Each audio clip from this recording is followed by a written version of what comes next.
Hey guys, what's up? How's it going? And welcome back to another episode here on Real Time, where we are live talking about things from film and TV shows and everything in between. And today I have a very special guest, somebody who has survived and recovered from the pandemic of the COVID-19 virus. So with that, let's jump right in. Coming right up.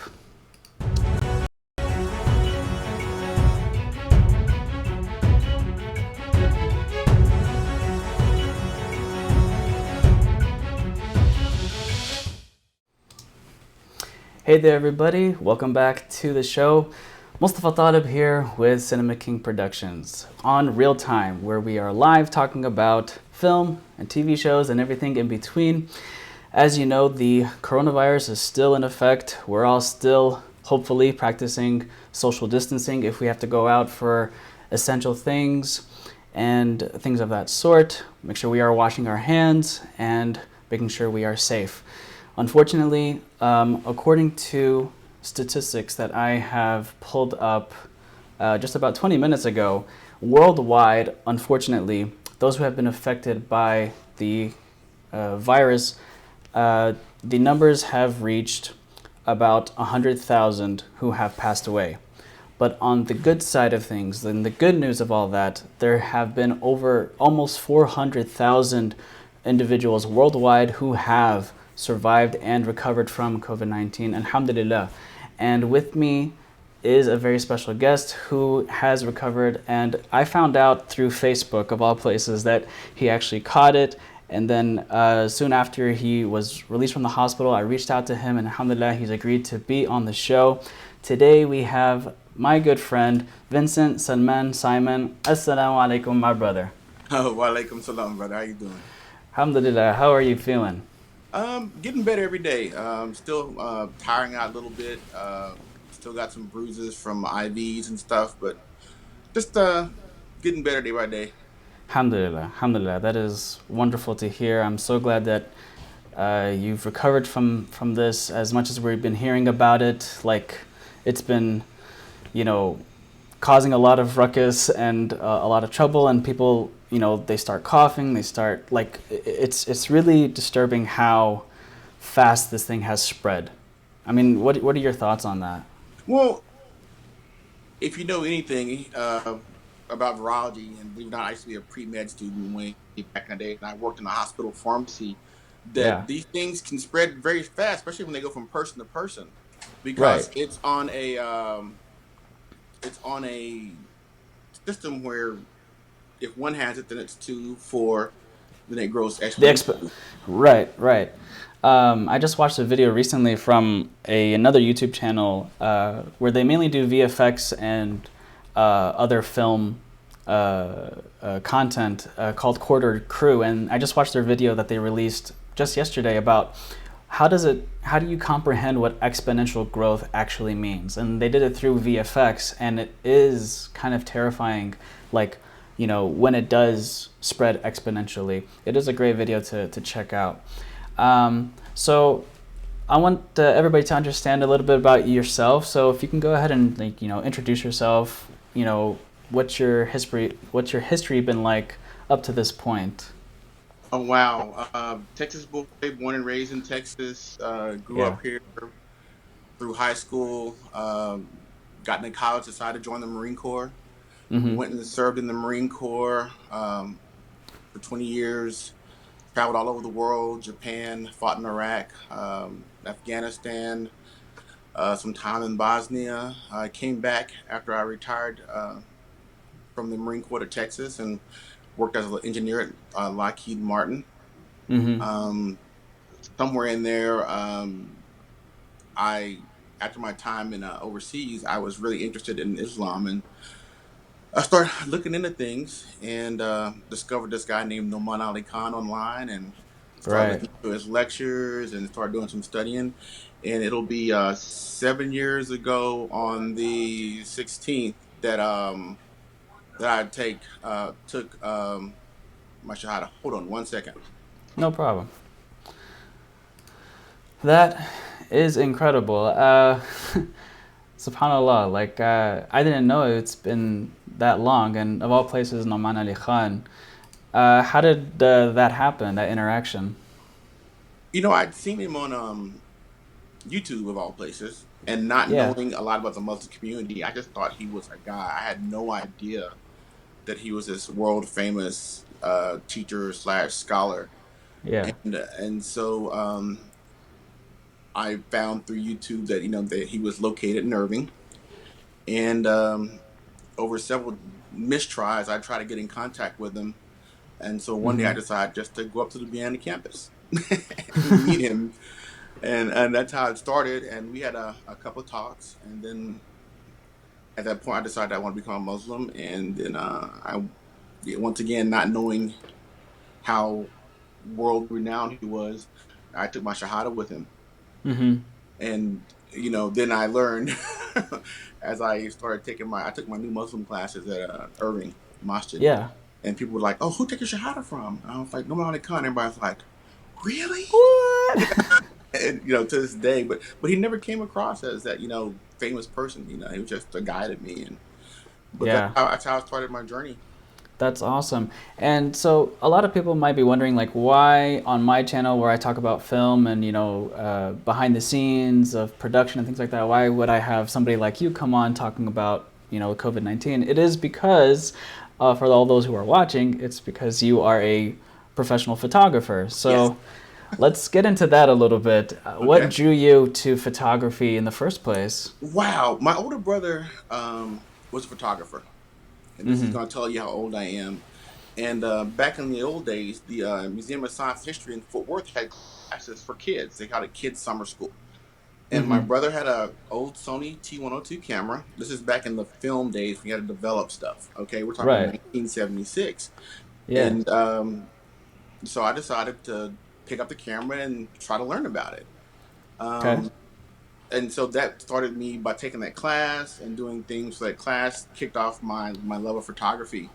Mm-hmm. I was always a big Ansel Adams Okay. fan, and I just took it from there. I kind of stopped doing it for a while in the military, but when I got out of the military, I was able to restart it with these new systems of digital cameras. Yeah, I, DSLRs and stuff. I just like telling stories with the pictures because Yeah. it's amazing that when you learn your craft, how you can you know frame a photo and have it tell a complete story just in one photo. Yeah, it's powerful, right? A picture says 1,000 words, right? Yeah, right. I lean more toward landscapes and Yeah. current events. Not very much a portraiture person, but I like Mm-hmm. to get people in real situations doing real things. So more of a documentarian. Yes, definitely. Okay, that's awesome. So what big projects have you worked on? Believe it or not, most of my freelance work is just not really any big projects, but I've had some of my pictures picked up by major magazines. A few years back, when they were doing the Muslim protest at Dealey Plaza downtown, I took Right. a picture of a sister who was wearing a flag hijab, Mm-hmm. and that got picked up by Time Magazine. Was in Time Magazine. Wow. I've had some other work in Esquire Magazine. Mm-hmm. It's really funny. Esquire Magazine a few years back did a story about Muslims in Irving. It's called "The Real Muslims of Irving, Texas," Nice. and they use a couple of my pictures in there, and I'm actually in a photo. That's one thing as a photographer. I really don't like being in front of the camera. I don't like having my picture taken. I'm the complete opposite. I would rather take somebody else's picture anytime than have my face. Like I just tell people I have a face for radio. Yeah, yeah, that I know that expression. Mashallah, you have a beautiful face. Um, so also I remember, didn't you work on the Beto campaign or Yeah, I Beto? was I was one of his staff photographers for his campaign, so I got to travel extensively across Right. Texas when he was working his Senate campaign. I probably took, geez, I don't know how many pictures, but to Mm-hmm. see how that following for Beto grew from the first rallies of 10 to 15 people, to fill in a stadium over Yeah. over the course of the campaign. And the thing with there was, just to catch Mm-hmm. the realness of him, the realness of the people in the crowds, and um, just the kind of almost life in the day. We would start in the morning in the car, tuck the Yeah, pictures and and then do rallies, and we would go from rally to rally, and it was just amazing to see how people reacted to him and his message, of and course. also just to see the adoring looks of people, from the crowd, and then Yeah, also his genuine care for the people back. It was really cool to do that. of course. That must have been a huge honor. Yeah, didn't pay bad either.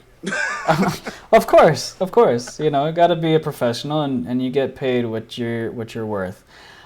Probably Okay, the so best thing from that though was I yeah, met so many other photographers, of course, the network is priceless. and you learn a lot, because you don't know everything, and there's different ways of doing things. And there's this one guy named Dennis. Me and him kept meeting up, but the thing I learned was these Mm-hmm. associations I made through Beto Mm-hmm. led me to being able to get backstage and other things because I knew other photographers, and they would see me like, yeah, he's good, let him back. That's And awesome. we'd always do that same sort of each other. So That is incredible. Subhanallah. That is amazing. So let's talk about COVID-19, the coronavirus. Um, so how did you catch the virus? Like, how did it just come about? How did you know when to, like, get yourself checked out and make sure? this is a timeline for me. So I'd Mm-hmm. had been having a cough, a pretty high fever for 3 or 4 days. I was Mm-hmm. feeling bad. I got to the point where I was really weak, where I could really, really almost not get out of bed. Oh. My mother has a home health nurse who Mm-hmm. visits her house. And that's how we ended up getting corona because the home health nurse had tested positive, and we got a call from her service that said she had tested positive. And the Oh, day I learned that was the day I literally crawled into the hospital. I mean, it took me 30 minutes to get from my bed to my car, really? and I drove myself to the hospital. So, what symptoms did you feel? Like, Okay, what so it was it? started out with a dry cough, fever. The body aches started, and they weren't like normal body aches. They were like going 5 rounds of Mike Tyson kind of body aches. Oh man. I mean, very hard. And then the kicker for me that really got me to go in was when I started having a heaviness in my chest, Mm. and that's what drove me to kind of go in. But I spent 4 days at home, kind of trying to, oh, it's just a flu, it's not something else. But Right. the main reason I went in was when I found out that I'd been around somebody who had it. So it was direct contact essentially. Yeah. Oh, okay. But the So funny what? though, lucky thing is though, my mother didn't get it. Subhanallah, that is awesome. I mean, I'm glad to hear that she didn't catch it. You're a strong guy, so you could handle it. Yeah. Alhamdulillah. So tell me, what was the hospital experience like? So I drove into the hospital. They had triage outside. I drove Mm-hmm. my car up, parked. I got ready to walk in. The first thing they did, and now everybody's in hazmat gear. Of They course. they took my temperature. I told them I had been exposed. I probably spent less than half an hour in the ER, and literally, they pulled blood and started the test. But they immediately started treating me before the first test came back, like I had. Okay. So they immediately got me upstairs into an isolation room. So now I'm in an isolation room with this big HEPA filter that's blowing, 100 miles an hour. It sounds like a Mack truck. Yeah. Um, they took everything I had away from me, Mm-hmm. and they started, hooking up IVs and running an antiviral and antibiotics. And they were very strong because I remember one of the antivirals. One of the issues I had was it burned going in my vein. I mean, it Oh. literally felt like I had fire in my vein. And Oh. so That I just sounds awful. I can't imagine. and of course worst part for me, believe it or not, besides the breathing issue, was the body aches. It literally felt like I had been beat up with a big stick. I mean, I hurt. Right. Um, and so they started with all that. The first night was pretty rough because in the hospital they constantly check on you, so you can't get any rest. Mm-hmm. But I literally had somebody in every hour, doing temperature, vitals, um, doing the IV stuff. I So it'd spent. be like a normal hospital visit if you had to go, but just cranked up like times 10, Oh just no, not even because. normal because they said. I mean, they first told me, they said nobody can come visit you. You are complete isolation. Right, of course. But I meant in terms of like the frequency of like the tests and all that stuff. I'm sure it's been magnified because of the how heavy this is. Yeah, and so it started like that, and then at my first test came back the next day positive. So they actually upped my antiviral and the antibacterials. I mean, I was on probably 3 or 4 drugs, but the second day they started giving me pain meds. That made it a lot better, Mm-hmm. Of course. and I mean strong pain meds because the The key good thing, stuff. yeah, the key thing was you're not comfortable when you're in that much pain, and that much pain Obviously. also drives your blood pressure up. So I was having Yeah. high blood pressure. So day 2 wasn't as bad as day 1. Mm-hmm. Day 3 was pretty bad, but it was kind of getting better. Mm-hmm. And then on day 4, I kind of felt human again. Okay.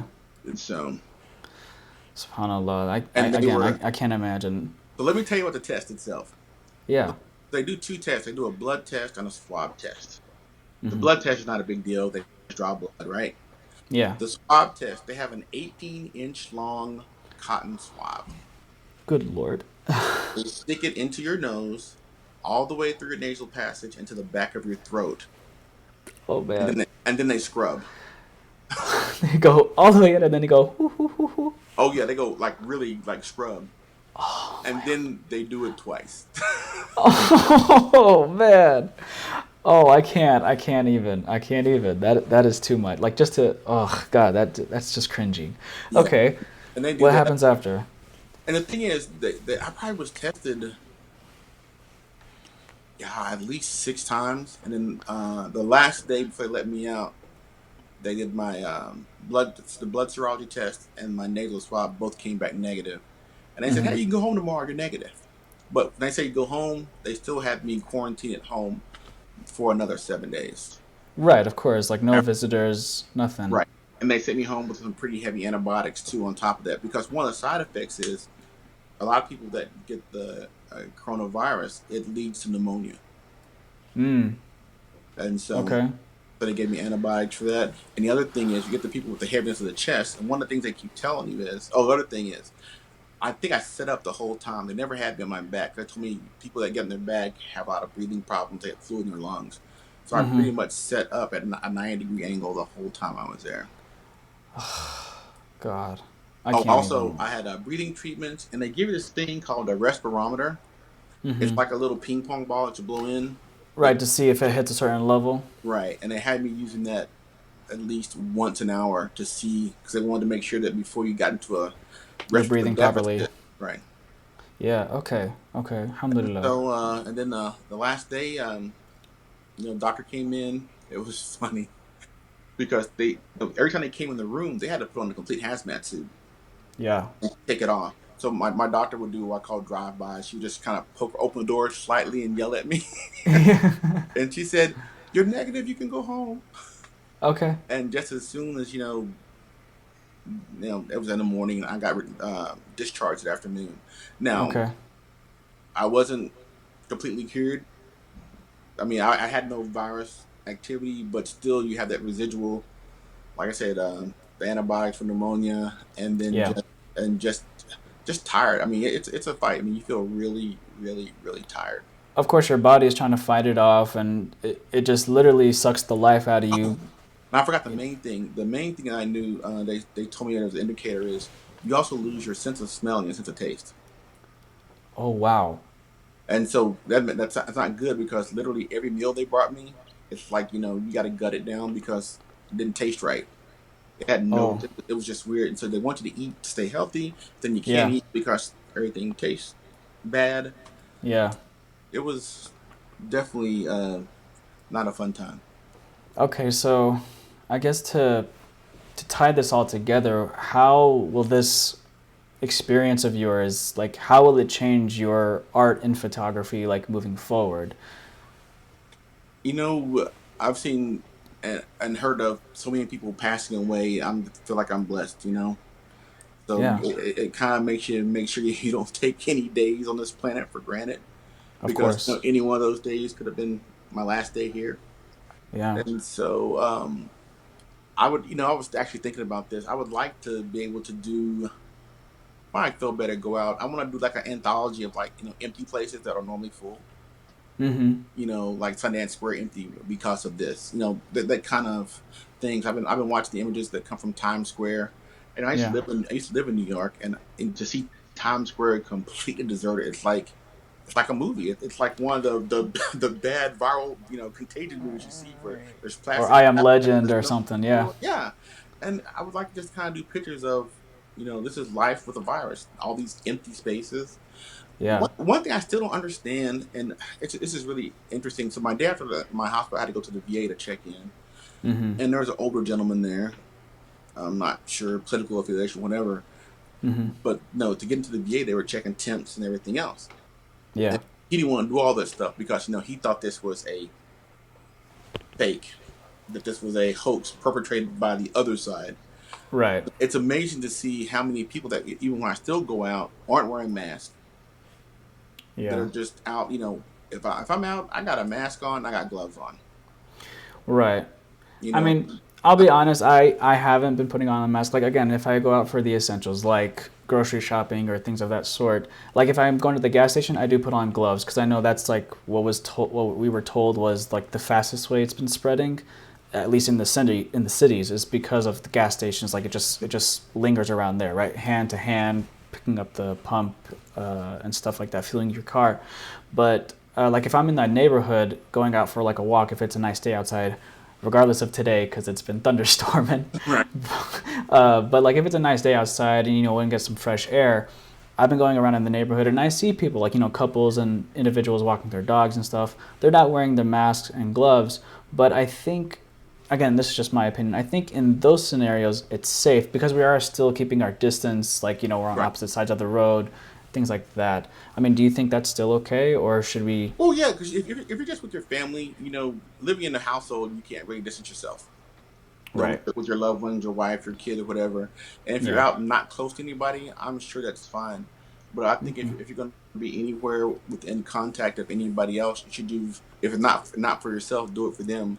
Hmm. Because Absolutely. that's one of the big things is asymptomatic transmission, where somebody who doesn't even know they're sick and they have no symptoms, and they think I don't need Yeah. a mask, and then they actually give it to somebody else. Like in my household, my mother. The last thing I want to do now that I've gotten over this is to give it to her. Of course, You and know, of course, the elderly are more susceptible to receiving it and unfortunately passing away from it. Right? and if you've seen, I don't know if it's a cultural thing or an American thing. Americans love their freedom, right? Yes. So if you the one thing they're going to do is the one thing you tell them not to do. Yep. But in the countries where you've seen this curve grow greatly down, it's the places that went on lockdown. Everybody stayed home. They did social distancing, and all Yeah. of a sudden they're on the other side of it. While we're still on the other side where it's going up and not down yet. Yeah. Uh, Shout out to the people in Florida. Yeah. Those You know one one spring thing. break people. Yeah, I know one thing. I kind of collate this too is when I live in Japan, because when I live in Japan, when people get sick in Japan, they put a mask on. Yeah. Just Not as a culture. as a cultural thing. And I'll never, they don't wear their outside shoes on the inside. How many of us Right. do that? You track stuff on the bottom of your shoe. But they have it's about the we, not the me. For America, it's all about me, Me. Yeah. me. That's why other Subhanallah. countries don't have food charges because nobody's hoarding because it's all gonna be there. Mm-hmm. Every day. I mean, trucks haven't stopped running. They're still getting everything up, but people are going in getting more than they need for the Right. thinking it's going to be some like apocalyptic duration thing. Right, right. And I'm guilty of that too. Like I try to get, the toilet paper and stuff, but then I realize like there's really no panic. I mean, we just went a week later and there was still toilet paper like just restocked. So it's like there's no need to panic. But of course Bro, bro, you when that got happens on the yeah, when it happens on the large scale though, you have to get it. Otherwise, no, bro, you got to get the bidet attachment. yes. Yes. I'm telling you, those things are so much better anyway than toilet paper. That's another play thing. In Japan, we're talking back when I was in Japan in the late '80s, early '90s. They had those. Yeah. I was like, dude, This is the best thing in the world. You sit down, the first thing there's like 12 buttons on the side of the toilet, and you're like, what's all this for? And you're like, Yeah, yeah, yeah. awesome. So relaxing. Yeah, but I think we'll get through this. It's Yeah, sad that people had their lives change, of especially course. especially religious people. People are gonna they're not gonna be eating Easter Sunday church. Right. This is a weird year because Easter Sunday, Passover, and Ramadan are all so close. Right. And then on the regular, I mean, the church, services on Sunday, the Jummah prayer for Muslimin on Fridays, and then I'm sure the Jewish community with the synagogues, all their congregational prayers for all the major religions, even, the minorities, they've had to put it on a halt because they don't want to risk spreading the virus, right? And I think, I mean, from my end, being a Muslim, it's been very challenging and different, like not being able to go to the masjid to Hmm. do any salah, or at least for Jummah, right? The minimum to go to the masjid once a week, right, for the men, and not being able to have that. But of course, the shuyukh, the sheikhs, the imams are still utilizing online platforms to still remind the people and have a good positive message, and that we should be looking at this with a positivity. And I think that's really important as well, is that with this pandemic that had occurred or is still ongoing, it has made the world open their eyes and realize not necessarily all the faults, but a majority of the faults within the systems that have been put in place. Yeah. From education, from medicine, from the workplace, all of it. Like, I've been working remotely at home from work, and I can get everything done in a much more efficient way than having to stay at the office, or anybody else for that matter. Like, teachers, they're teaching their classes using different platforms like Zoom and whatever, and the children are still getting their education. And so it's a way for us to like wake up and smell the hummus basically, to see what how, moving forward, how should there be a reform to all these major systems that have been put in Most place or definitely. not. Think about this now. The people that we take for granted, that do those everyday mundane things, if Yeah. it weren't for them right now, stocking grocery stores, cleaning hospitals, what sort of thing that we consider kind of menial below us, all those sort of things. If it wasn't for them, everything else wouldn't be working right now. And so it has been putting a spotlight on these workers, and we give our thanks and our praise to them for doing the services that they have been providing for the general community. So thank you to everybody who, Yeah, if big you are thing. working, if you're working in any of those careers or jobs, we really do thank you, and we appreciate everything that you have been doing for us. Thank you. Um, Anything you want to add? Like, any advice you want to give to anybody who's listening in to, like, what should they be doing? Should they be, taking measures, etc.? Yeah, take all the measures you can to protect yourself. If you can get an N95 or N900, N100 mask, get one. Wear gloves. Wash your hands. Mm-hmm. Use alcohol-based hand sanitizer. Stop touching your faces. um, and just take everything you can do as a precaution. I mean, the probably the worst thing I saw yesterday was I was out at the grocery store, and this Mm-hmm. lady is gloved up, and she has a mask on, but she has a little kid in the basket, and he's chewing on the handle of the basket. Good God. And I'm like, Why? Why? you're right, But I mean, we'll get through this. We need to pray for the people we've lost. Be careful for the Absolutely. people that are still here, and do everything we can in all our just daily, going through. If you can help other people, I know I've seen food baskets being given out by all religious institutions. You Mm-hmm. know, check on people. Because there's a big. I know in New York it's a big deal because people are dying at home and nobody's checking on them, and they find them in their home later. It's very sad. I mean, I don't know how many people we've had pass away in the Muslim community, but I know I've been seeing them do A the good mass. handful. Yeah, I've been seeing the mass graves in New York, and that's kind of, because I know with us with the funeral prayer, that's a really important thing to have. Yeah. Um, but take care of yourself, be safe, stay healthy, help other people. This is a great time for us as Muslims, and I say other people. I don't mean just other Muslims. I mean everybody. Right. And just you know, keep your prayer up. And keep your head up. Yeah, we'll get through this eventually. Yeah. And we'll see what the next one is.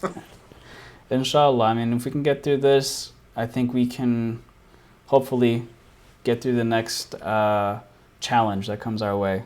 Because remember, Allah subhanahu wa ta'ala has told us in the Quran that He does not burden anybody with a challenge that they cannot handle, or a test that they cannot handle. So this is something that we can handle, and we're going to thrive, inshallah. So Vincent, Salman, Simon, I'm so glad that you joined me today, and I hope your recovery continues, and inshallah you stay safe. And of course, I have to salute you.